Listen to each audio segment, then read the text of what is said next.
Office එකේදී විතරක් නෙවෙයි මම දැන් ගෙදරදීත් IDD calls ගන්න SLT phone එකේ. ඔබේ නිවසේ SLT දුරකථනය දැන් IDD පහසුකම සහිතයි.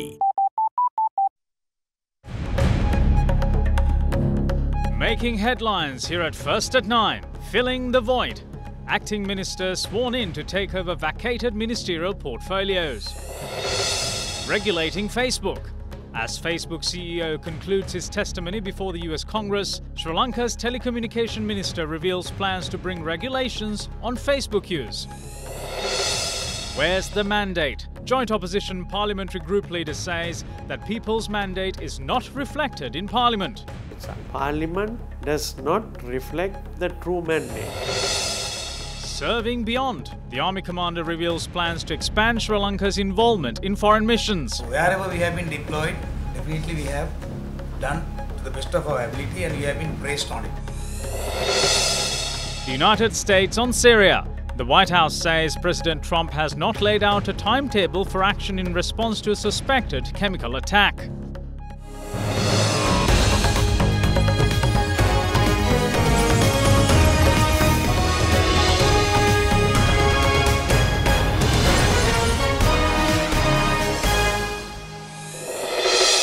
Good evening and welcome to First at 9. I'm Dhammika Ekanaika. We'll start our bulletin with the local stories. Former Minister SP Dissanayake says that the decision whether the Sri Lanka Freedom Party would remain in the national government or not will be made at the Central Working Committee meeting once the President returns from a tour of London. He said this at a media briefing today held with the participation of the SLFP group, which stepped down from all positions they held in the government last night. Parliamentarians who voted against Prime Minister Ranil Wickremesinghe during the vote of no confidence against him last week made a written request from the President to step down from their ministerial positions and sit in the opposition. Accordingly, they engaged in a discussion with the President at his official residence in a bid to arrive at a final decision last night. Following 3-hour-long talks, the President had accepted the request made by the group to step down from ministerial positions, with the cadre deciding to sit with the opposition in Parliament. We will clearly sit in the opposition. Those who are with the government will work in accordance with the UNP and they will continue to be so.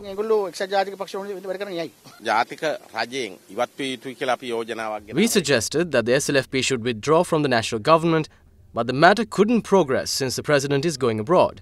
The Central Working Committee will convene soon and arrive at a decision. We should clearly say that the SLFP will move forward under the leadership of President Sirisena. We will work as the SLFP. When appointing a cabinet, they can appoint anyone they want for our posts.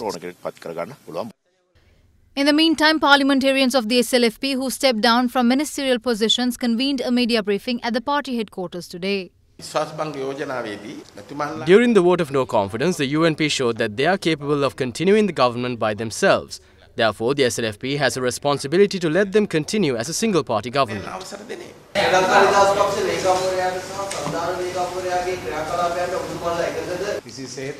We don't agree with them on some of the issues at all.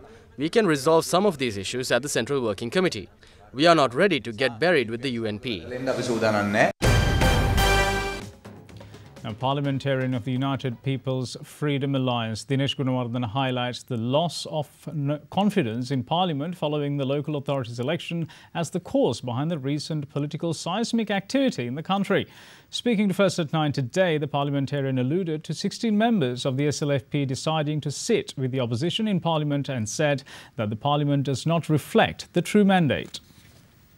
Maybe they'll join the opposition ranks. We hope they join our rank to work for a better future for our country. And there'll be more to follow than the 16. And that shows that the leadership that Mahinda Rajapaksa and the joint opposition has given in the last 3 years of the failures, the violations and the misgivings of the government, the suffering of the people, have to have new solutions. When you win and get a mandate, I think in the history, this is the first time a government has lost badly in the local government elections in our country. The mandate is lost as a result. Parliament does not reflect the true mandate. As a result, there is virtual loss of confidence. No confidence that we moved has had meaning where a fair section of the government has decided to leave the government and to join the opposition ranks. This is a major change of Sri Lankan politics, though we are still in political crisis. We have a crisis which cannot be overcome by just counting the heads of those who are voting for government, because in parliament those heads represent little meaning because the country has voted against them. That is the politics of the crisis today. Prime Minister Ranil Wickremesinghe today highlighted the importance of a middle class in a country's economy and said that an economy cannot develop without one. Addressing a function in Thalawattugoda this morning, the Premier added that Sri Lanka is no longer a low-income economy. The construction of the Lakeview residencies, which boast 400 middle-income housing units, got underway today under the patronage of Prime Minister Ranil Wickremesinghe. It is an investment of 7 billion rupees and is located in Thalawattugoda. If a country is developing, it needs a strong middle class. A country's economy will not be able to develop in the absence of a middle class. The middle class not only includes professionals and businessmen, but also highly skilled technicians and labourers. Unlike in the past, no one today can impose boundaries. We are no more a low-income economy. We are a middle-income economy. We have to be ready for that transformation, and that's why we launched these programs. I met a group of ministers from the SLFP and the UNP yesterday. Ministers from the SLFP met the President earlier and then met me. We held discussions on a new program last night, and I hope that we will be able to implement it soon.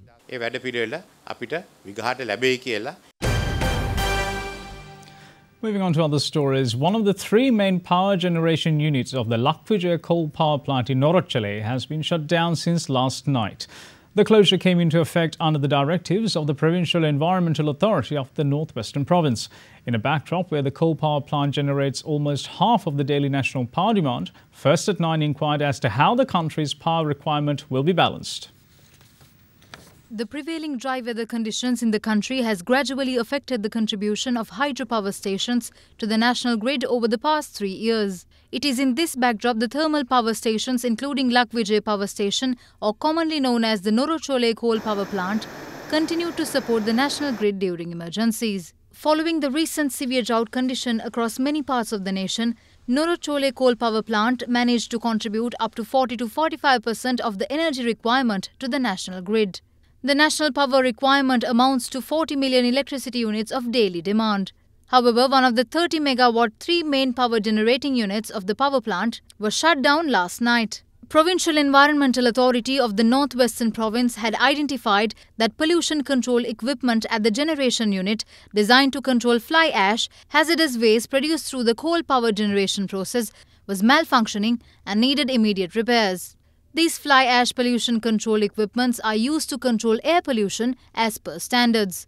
Accordingly, the Provincial Environmental Authority had issued a directive to officials at the Norotchale coal power plant to close down the unit. Meanwhile, responding to inquiries by First at 9, manager of the Lakvijaya coal power plant, Indra Siriga Lage, emphasized that the temporary closure of the generation unit will not affect the plant's overall contribution to the national grid. He noted that power demand in the country is currently at its minimum, as major companies and factories will be closed during the Sinhala and Tamil New Year.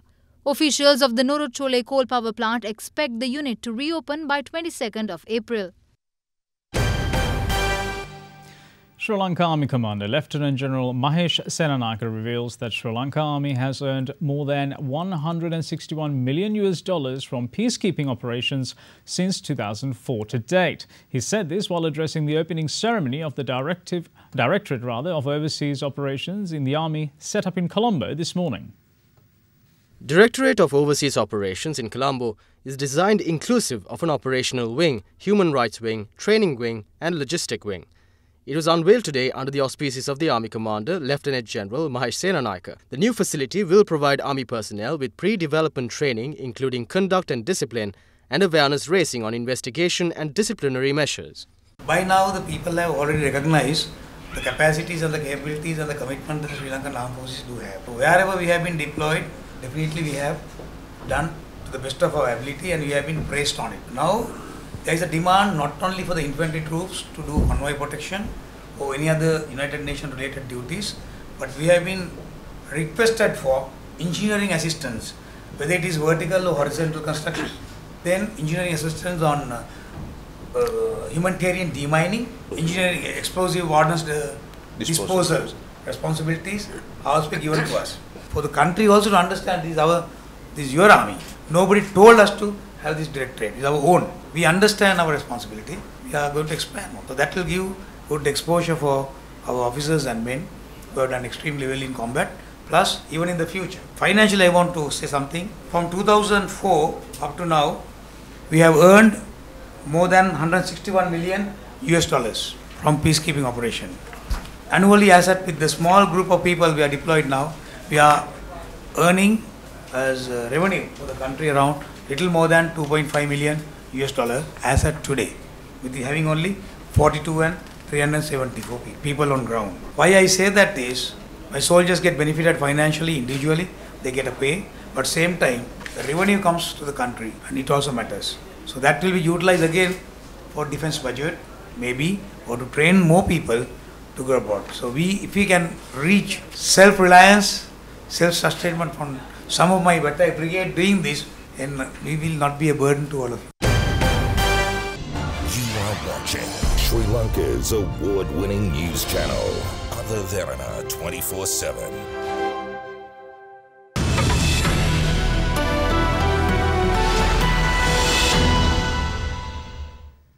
Welcome back. You're watching First at 9. Now, there was torrential downpour in most parts of the country today, especially in Colombo, where there were cases of flash floods. The Met Department has moved to issue weather warnings in those areas affected, and they also say that strong winds may also come along with thunder showers. Meanwhile, the Disaster Management Centre requests the public to be vigilant with the current weather situation. Weather patterns began to change from yesterday, with several parts of the country experiencing heavy showers. Heavy rains were experienced this evening in many areas of the country. With the heavy rains, the water level of the Kalu River saw an overflow in few places. Issuing warnings over thunderstorms, the Department of Meteorology also states that showers over 100 millimeters can be expected at some places in the western, northwestern, Sabaragamuwa, southern, central, eastern and Uva provinces. Meanwhile, speaking to First at 9, Deputy Director of the Disaster Management Centre, Pradeep Kodipilli advises the public to be vigilant with the current weather situation. Meteorological department, they have sent a warning over the possibility of heavy rainfall in western and southern, central, eastern and Uva provinces, especially in the northwestern provinces as well. More than 100 millimeter rain could be expected in most of the places in Sri Lanka. So people were advised to be very vigilant with the situation, especially who are living in risky areas. Even the fishermen and the naval communities are advised of having strong winds from Galle to Hambantota, Batiklo and Trincomalee. So those sea areas would be rough. More than 70 to 80 kilometers per annum wind speed could be expected over that area. So this kind of weather will be expected until 16th of April. All the disaster management units and tri-forces and the police been informed, and tri-forces and police stand by with all the equipment to face all the upcoming matters of the disaster management. Still, the weather is not good in Ratnapura area, having more than 70 millimeters of rain in some areas of Ratnapura. So all the communities as well as officials be informed that for a particular weather. Any queries at the ground level, people can access via 117 call center number. In the meantime, the Met Department also alerts that heavy showers of about 100 millimeters will continue in the areas of the western, northwestern, Sabaragamuwa, southern, central, eastern and Uva provinces for the next 24 hours. We now have Shanla Fernando at the Derana Weather Centre with your forecast first evening edition. Over to you, Shanla. Yes, Damika, now with the prevailing rainy conditions in the country, temperatures for tomorrow are to vary between 20 and 30 degrees Celsius, with the central hills being hit by the lowest. When looking at the map, a low pressure zone will form from the east of the island and will gradually spread throughout the country. No much sun reported in the island tomorrow, as many areas of the country, including Jaffna, Mena, Vaunia and Anuradhapura, will experience showers and thunder showers. Coming further down, Kandy, Colombo, Galle and Matara as well as Hambantota will also experience heavy showers, with thunder showers also expected. In the meantime, severe thunderstorm warnings are still in place to the provinces of Western, Central, Sabaragamuwa, Southern, Uva and Northwestern. Damika? Over to you. Thank you, Shenla. Now moving on to other stories. 4 acting cabinet ministers were sworn in this evening to temporarily take over the portfolios vacated by 6 ministers of the SLFP who stepped down from all positions they held with the government. Now, the trio from Sri Lanka Freedom Party, Ministers Dr. Sarath Amunugama, Ranjit Siambalapitiya and Faiza Mustafa, as well as Minister Malik Samaravikrama of the United National Party, are in temporary charge of the 6 ministries. 16 ministers and parliamentarians of the SLFP who voted in favour of the no confidence motion, which was brought against Prime Minister Ranil Wickremesinghe, took permission from President Maithripala Sirisena to leave the government. The ministries, which were handed by John Senaviratne, Susil Premajayantha, SP Disanayaka, Anura Priyadarshana Yapa, Dayasiri Jayasekara and Chandima Veerakkodi, were entrusted with 4 new ministers today who are put in temporary charge. Accordingly, Ministers Dr. Sarath Amunugama, Ranjit Siambalapitiya, Faiza Mustafa and Malik Samaravikrama were sworn in before the President. The Ministry of Skills Development and Vocational Training, which was run by Minister Chandima Veerakkodi, and the Ministry of Science, Technology and Research, run by Minister Susil Premajayanth, were given to Minister Dr. Sarath Amunugama. Ministry of Disaster Management, led by Minister Anura Priyadarshana Yapa, was entrusted with Minister Ranjit Siambalapitiya. Sports Ministry, which was headed by Minister Dayasiri Jayasekara, went to the hands of Minister Faiza Mustafa. 2 ministries, Social Empowerment, Welfare and Hill Country Heritage, and Labour and Labour Relations, headed by Minister S.B. Disanayaka and WDJ Senaviratne, were entrusted with Minister Malik Samaravikrama. Meanwhile, political sources say that a comprehensive cabinet reshuffle will take place on the 23rd of this month. Health Minister Dr. Rajitha Senaratne told Derana that President Secretary Austin Fernando and Prime Minister Secretary Saman Ekanayake are working on a plan towards scientific allocation of ministries. 7 provinces in the country today got new governors as they took oath before President Maithripala Sirisena. The ceremony organised to mark the new governors being sworn in was conducted at the President's office earlier today. 7 governors for the provinces of Western, Northwestern, Sabaragamu, Central, Southern, North Central and Uva provinces took oaths before President Maithripala Sirisena today. Accordingly, Hemakumara Nanayakkara took oath as the governor of the Western province, while K.C. Logeshwaran was sworn in as the governor of the Northwestern province. Under the new appointments, Niluka Ekanayake becomes the governor of the Sabaragamu province. The new governor of the Central province is Reginald Kure, while Marshall Pereira took oaths as the governor of the Southern province. MP Jayasinghe was sworn in as the governor of the North Central province, with P.B. Disanayaka taking over the Uva province. You are watching Sri Lanka's premier news channel, Derana 24/7.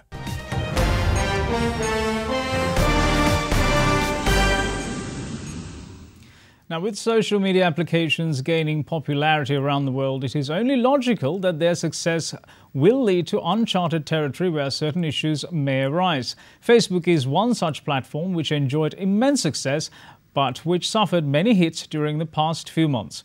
We saw Facebook's chief executive Mark Zuckerberg spend 2 days testifying before the US Congress over the data breach involving political consultancy firm Cambridge Analytica.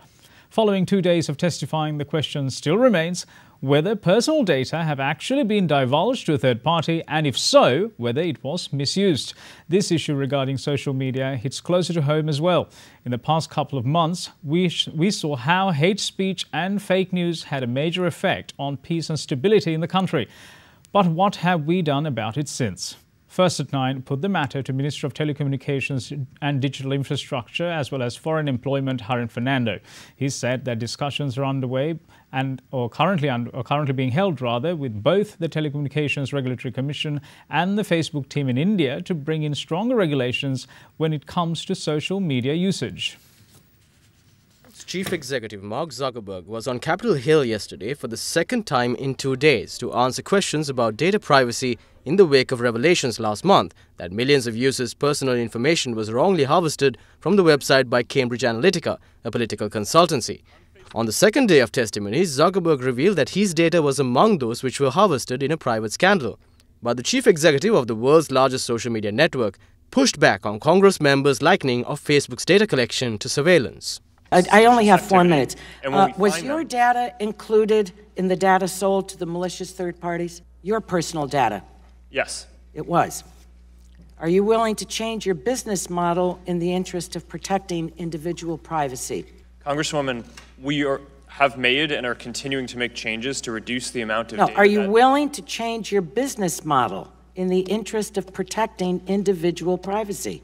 Congresswoman, I'm not sure what that means. Facebook is a very popular social media platform to voice opinions, share videos and photos and so on. But as with anything, it does have its cons as well. As the data breach is the main issue overseas, Sri Lanka faces issues like hate speech and fake news stemming from social media. Given the recent events of unrest, social media was seen to have been used to prompt violent outbreaks, with Facebook especially being highlighted for becoming a platform for hate campaigns. We spoke to Minister of Telecommunications, Digital Infrastructure and Foreign Employment, Harin Fernando, on how the government plans to tackle this growing issue moving forward.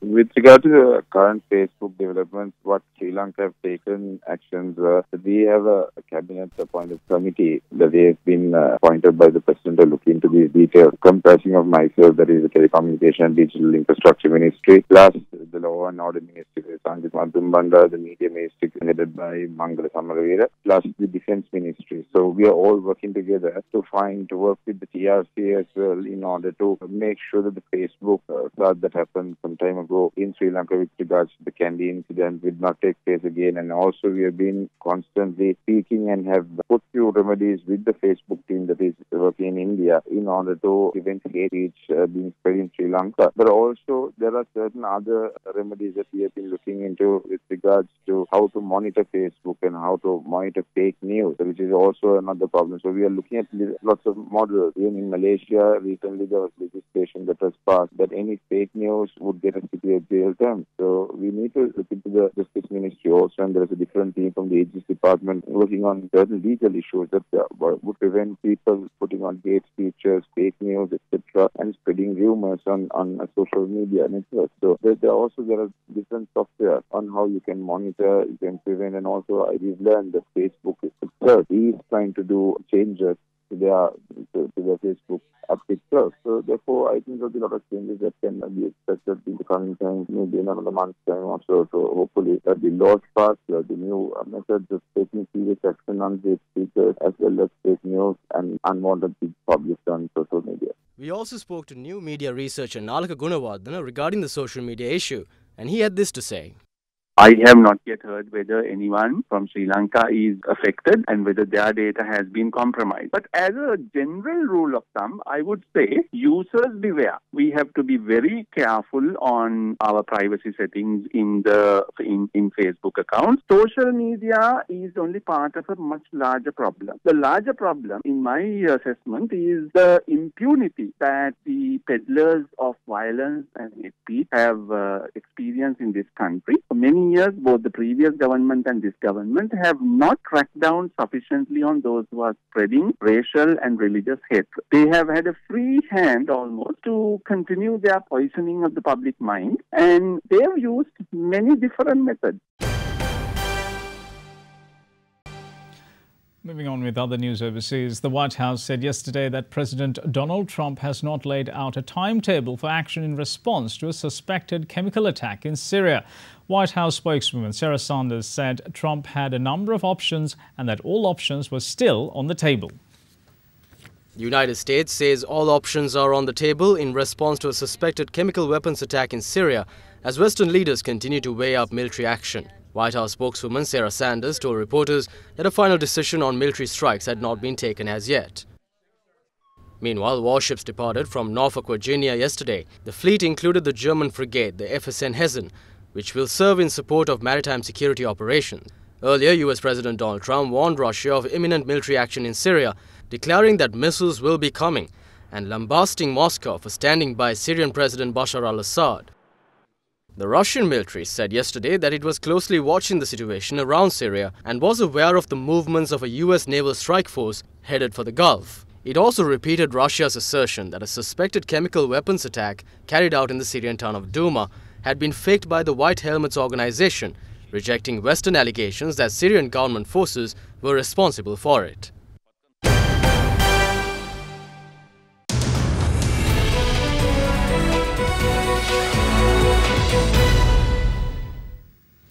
China Communication Construction Company will invest $800 million to build an underground road network in Sri Lanka's port city.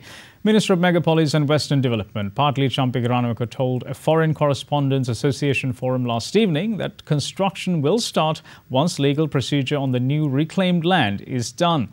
Total reclamation of 269-hectare tract for the $1.4 billion project built on reclaimed land is expected to be completed at the end of the year.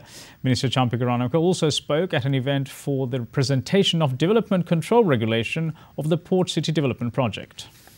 The port city will bring a new ingredient to the table to mix and match with our local flavors. One of these new ingredients is the new DCR. As I said, it goes well with the mission of the megapolis and will benchmark standard for the megapolis and the rest of the country. There are various aspects that go towards sustaining village life. But now with some of these suburban and rural areas getting built up and people finding new spaces to build their homes and go to work, the old ways of sustaining life seems to be vanishing. Therefore, we need to find new ways of sustaining in urban life, and that is by looking at newer models to support an ever-growing population. Sri Lanka was the first in the South Asian region to open modern free trade zones in Katunayaka and Biagam. We are now working in opening gateway to East Africa via Colombo, open Bay of Bengal to East and to Europe, and megapolis will extend it up to Trincomalee. Colombo-Trinco urban economic corridor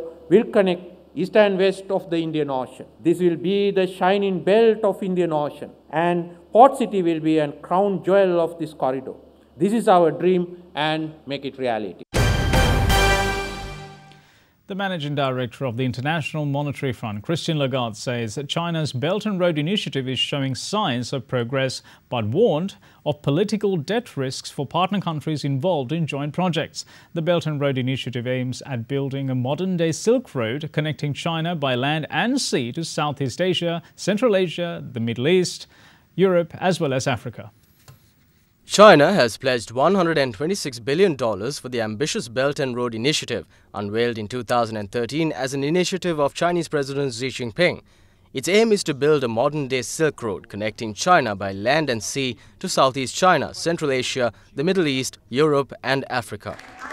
Capacity Development Center is officially open. Addressing a Belt and Road conference in Beijing today, Managing Director of the International Monetary Fund, Christine Lagarde, said that one challenge is to ensure that Belt and Road only travels where it is needed, and the second is to focus on sound fiscal policies. The Belt and Road Initiative can provide much-needed infrastructure financing to partner countries. But these ventures can also lead to problematic increase in debt, potentially limited other spending as debt services arise, and creating balances of payment challenges. And also how to ensure environmental, social, and governance sustainability will pursue economic growth. And also questions like how to mobilize all parties, private sectors into this project and to participate our initiative. And now to bring you a market update, the Colombo equity market wrapped up the final trading session before the Sinhala and Tamil New Year on a positive note. Gains extended for a third consecutive day, with the ASPI adding 32.75 and S&P SL20 gaining 10.03. Market turnover was, however, low at 357 million rupees. For more details, we have Nishanta Batagalla from the Colombo Stock Exchange. The turnover was 356.9 million, with 38.3 million shares changing hands in 3,069 trades. The market capitalization at the end of the day was 3,035.2 billion rupees. There were 3 crossings for the day with a turnover of 133.4 million rupees.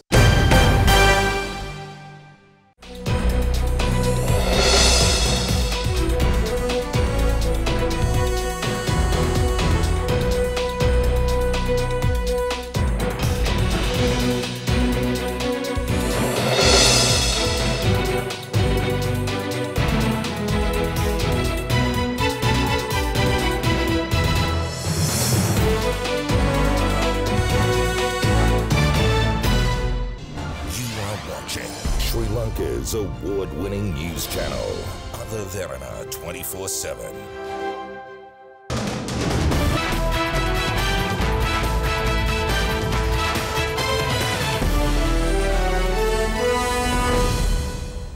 Time for sports. Now, the 8th day of the Commonwealth Games 2018 got underway in the Gold Coast of Australia today. Among the day's events saw the first woman gymnast representing Sri Lanka, Anna-Maria Ondaatje, finish 11th out of 16 in the individual rhythmic gymnastics final.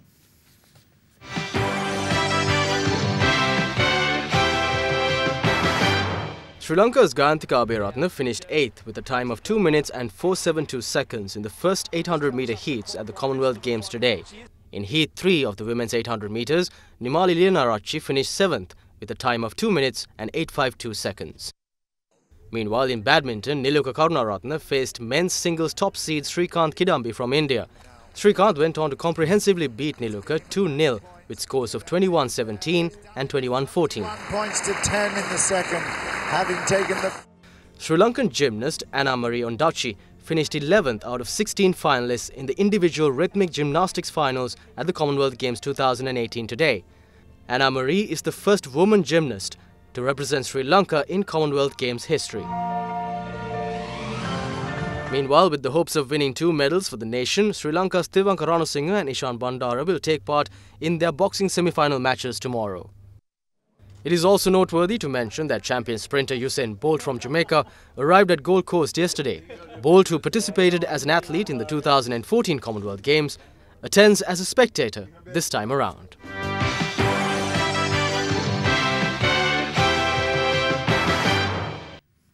Moving on to cricket, Rajasthan Royals defeated Delhi Daredevils by 10 runs in a rain-curtailed match to register their first win in the Indian Premier League this year. Now, both Rajasthan Royals and Delhi Daredevils lost their opening IPL fixtures against Sunrisers Hyderabad and Kings XI Punjab, respectively. Yes, a very good evening and welcome to Vivo IPL 2018. We are in... After being asked to bat, Rajasthan Royals lost 2 vital wickets of Darcy Short and the big fish Ben Stokes in a span of 28 runs. There was some confusion. That's edged and pouched. Persisting... Skipper Ajinkya Rahane and Sanju Samson, however, steadied the ship and kept the scoreboard ticking. Samson especially staged a stunning fight back with a 21-ball 37, while Rahane fell 5 runs short of his half-century. Fieldsman, it was too easy in the end, and it's Rahane. The covers came on when Rajasthan were 153 for 5 as play was interrupted by rain. The match resumed just before midnight, with Delhi Daredevils being set a revised target of 71 to be chased in just 6 overs. In reply, Delhi got off to a shaky start and could only manage 60 for 4 and ended up losing their second consecutive match. Got it clean. 14 runs from that over game by 10 runs under the Duckworth Lewis. And that's it from all of us here at First at 9. And before we go, we'd like to take you to the wilderness of Sri Lanka, where you'd be able to see some of the most precious creatures of the country. Sri Lanka boasts the highest density of leopards anywhere in the world, and Yala National Park is home to the biggest of them all. We're also gifted with our own Asian elephants, Ceylon spotted deer, Sri Lankan wild boar, Sri Lankan sloth, as well as varieties and multitudes of other reptiles across the island. Thanks for watching. Bye-bye.